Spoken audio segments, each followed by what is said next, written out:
नमस्कार. IGR महाराष्ट्राच्या official पोर्टलवर जाऊन लिव्ह अँड लायसन्स ॲग्रीमेंट आपण रजिस्टर करू शकतो याची माहिती आपण घेतलेली आहे आणि ते रजिस्टर केल्यानंतर अशा प्रकारचे डॉक्युमेंट आपल्याला मिळते हे आपण बघितलेले आहे. तर आता या डॉक्युमेंटमध्ये हे लिव्ह अँड लायसन्स ॲग्रीमेंटचं डॉक्युमेंट आहे रजिस्टर झालेलं. तर हे लिव्ह अँड लायसन्स बेसिसवर जी जागा दिली जाते ती महाराष्ट्र रेंट कंट्रोल ॲक्ट 1999चा कायदा आहे हा. तर त्याच्या सेक्शन 24 अंतर्गत दिली जाते. तर हा सेक्शन 24 काय आहे ते थोडक्यात आपण पाहूयात.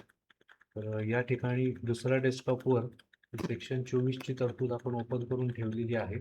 हा सेक्शन 24 हा मराठीमध्ये आहे वरती आणि खाली इंग्रजीमध्ये आहे. तर सेक्शन 24 मध्ये 3 मेन इन्ग्रेडियंट आहेत साधारण 1, 2 आणि 3. तर ती काय आहेत? की लायसन्स धारकाचा काय रोल असेल याच्यामध्ये सेक्शन 24 अंतर्गत. त्याच्यानंतर घरमालक, लायसन्सर यांचा काय रोल असेल आणि माननीय सक्षम प्राधिकरण म्हणजेच कॉम्पिटंट अथॉरिटी यांचा काय रोल असेल तर ते पाहूयात आपण. तर यामध्ये असं म्हटलेलं आहे की लायसन्स धारक यांनी लायसन्सची मुदत संपल्यानंतर कब्जा जो आहे तो घरमालकाकडे सुपूर्त करायचा आहे, म्हणजे ताबा घरमालकाला द्यायचा आहे. आणि अशा प्रकारे ताबा सुपूर्त करण्यास कसूर केला तर पुढे काय? आता 2 नंबर, घरमालक जे आहेत त्यांचा काय रोल आहे? घरमालकांनी लायसन्सची मुदत संपल्यानंतर म्हणजे कसूर केल्यास, ताबा देण्यात कसूर केल्यास घरमालक यांनी अर्ज करायचा आहे. कोणाकडे? सक्षम प्राधिकरणाकडे म्हणजेच कॉम्पिटंट ऑथॉरिटीकडे. आणि त्यांना तो अर्ज करून ताबा मिळण्याचा हक्क असेल. आता त्यानंतर सक्षम प्राधिकरणाचा रोल असा आहे यामध्ये, अर्ज केल्यानंतर सक्षम प्राधिकरण यांनी कालावधी समाप्त झाल्याबद्दल खात्री करून घ्यायची आहे आणि आदेश करायचा आहे लायसन्स धारकात निष्कासित करण्याचा. हा झाला सेक्शन 1. यातला सबसेक्शन 1 झाला सेक्शन 24 मधला. आता त्यामध्ये एकूण 3 सबसेक्शन आहेत. त्यापैकी दुसऱ्यामध्ये काय म्हटलेलं आहे की जो कोणी लायसन्स धारक लायसन्सची मुदत संपल्यानंतर जागेचा ताबा सुपूर्त करणार नाही, तर असा ताबा सुपूर्त न केल्यास आणि ताबा स्वतःकडे ठेवून घेतल्यास करारानुसार जी लायसन्स फी निश्चित केलेली आहे, म्हणजेच जे काही कॉम्पन्सेशन निश्चित केलेलं आहे त्याच्या दुप्पट दराने नुकसान भरपाई द्यावी लागेल. या ठिकाणी नुकसान भरपाई हा शब्द वापरलेला आहे, लायसन्स फी हा शब्द वापरलेला नाही किंवा मोबदला हा शब्द वापरलेला नाही. कराराची मुदत संपल्यानंतर जर ताबा स्वतःकडे ठेवून घेतला तर लायसन्स फी जी ठरलेली आहे त्याच्या दुप्पट दराने नुकसान भरपाई द्यावी लागेल असं इथे म्हटलेलं आहे.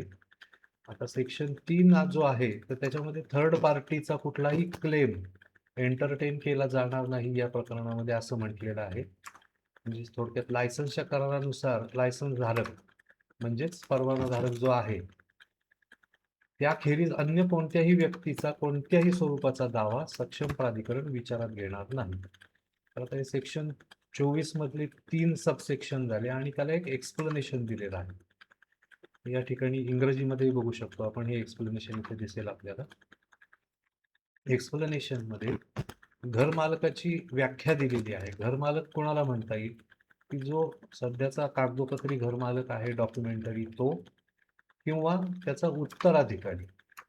म्हणजे उत्तराधिकारी म्हणजे असं म्हटलेलं आहे इथे की मालकाचा जर मृत्यू झाल्यास त्या जागेचा जो घरमालक होणार आहे त्या उत्तराधिकाऱ्याचाही घरमालक या संज्ञेमध्ये समावेश होऊ शकतो. परंतु ज्याने लायसनवर जागा दिलेली आहे असा भाडेकरी, म्हणजे एखाद्या भाडेकऱ्याने जर ती जागा पुढे पोट भाडेकरी यांचा समावेश पोट भाडेकरी यांचा समावेश घरमालक या संज्ञेमध्ये होणार नाही. आणि स्पष्टीकरण ब जे आहे एक्सप्लेनेशन बी त्यात म्हटलेलं आहे लायसन्सचा लेखी करार जो आहे तो लेखी करार त्या करारामध्ये नमूद केलेल्या वस्तुस्थिती ज्या काही आहेत, जे काही पॉईंट आहेत, जे काही क्लॉजेस आहेत, आपण पूर्वी पाहिलेले आहेत, या क्लॉजेसचा निर्णायक साक्षी पुरावा असेल, म्हणजेच कन्क्लुझिव्ह एव्हिडन्स असेल. आता अशा प्रकारे हा सेक्शन 24 कंप्लीट झालेला आहे.